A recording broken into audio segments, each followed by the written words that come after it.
what those cameras show. Do they show anyone coming and going Saturday, Sunday? You know, the obvious questions.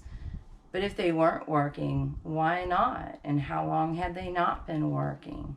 It would be interesting to know those things as well.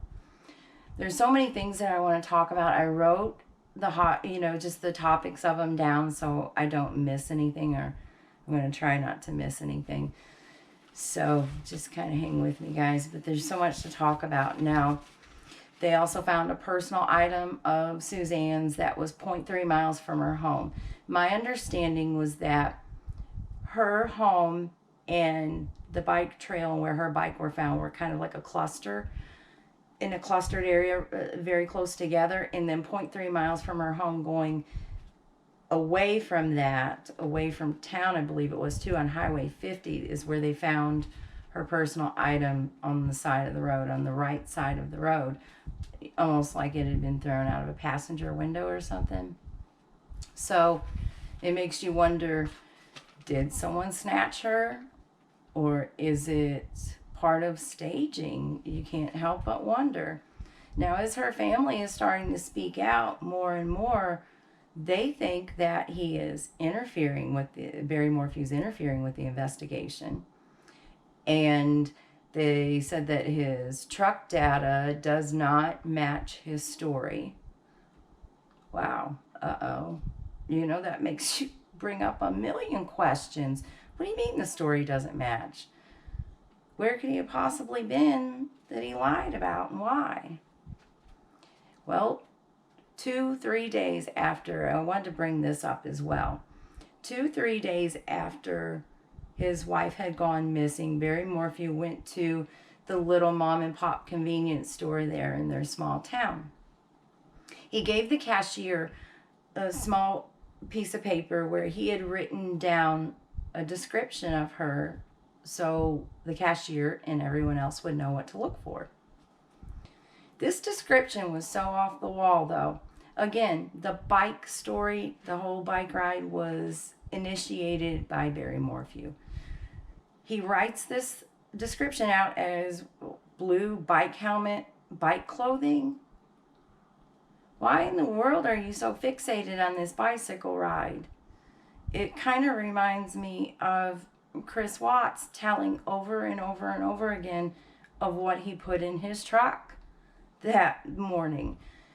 So I don't know, it sure makes you wonder, why is he pushing the bike scenario? Why not dark blonde hair, blue eyes, 5'4", 135 pounds, I believe she was.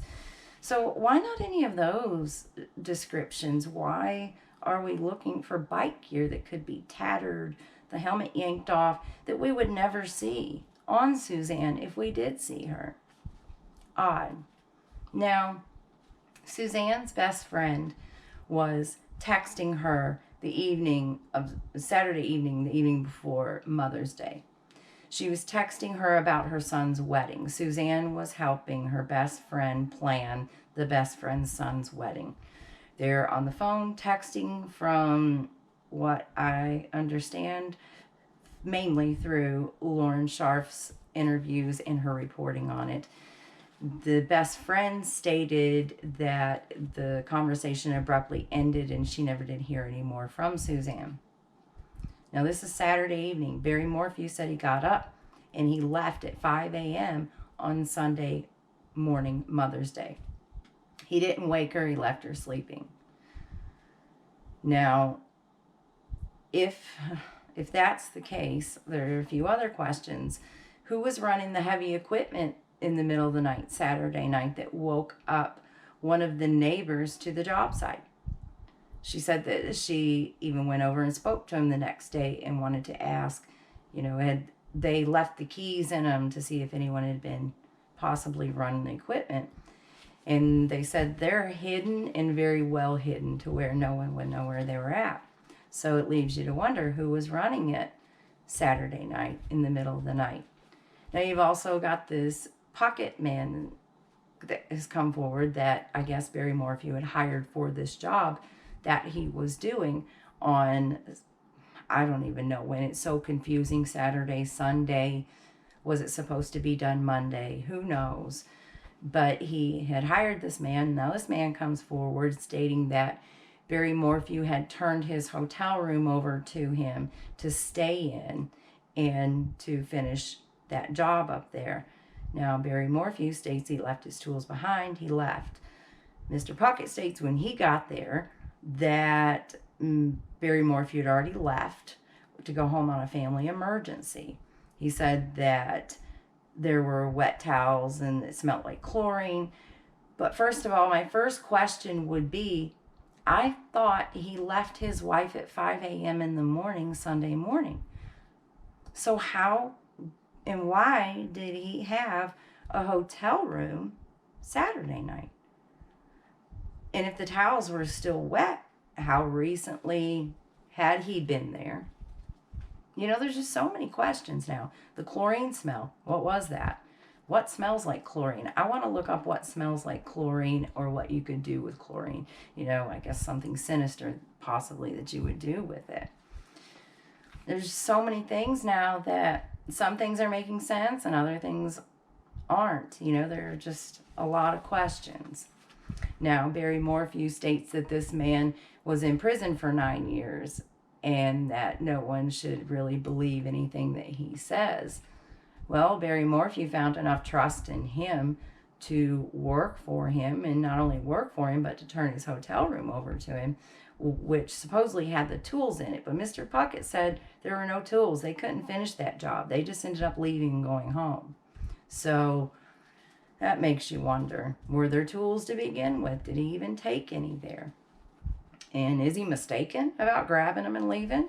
But Mr. Puckett says no. But he trusted this man to take over his hotel room.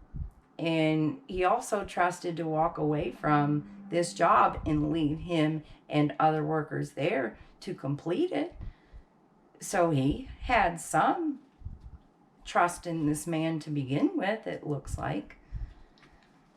Now, let me make sure I didn't leave anything out, guys. The timing of it also looks really bad. He hired Mr. Puckett on Saturday. He saw him in town and hired him on Saturday. But he knew that he had to do this job for a month. And then he just decided to take off in a rip-roaring hurry and do it then. That also strikes me as odd. I've also heard rumors that it was a job that had to be redone. So he trusted this man to redo the job and make sure that that would be up to par. There's so many things that don't make sense. And the timing of all of it just looks bad, knowing that the daughters were going to be away. This job that was out of town, the whole renting of the hotel room, the phone call ending with her best friend, and the neighbor to the job site being awoken with heavy equipment. 3 search warrants too. That's another thing where law enforcement, I think, tends to be looking at Barry. To his own admission, he said 3 30-hour interviews with, I guess, FBI, CBI, law enforcement. So I didn't know if he meant 3 30-plus hour videos or interviews separately, or did he mean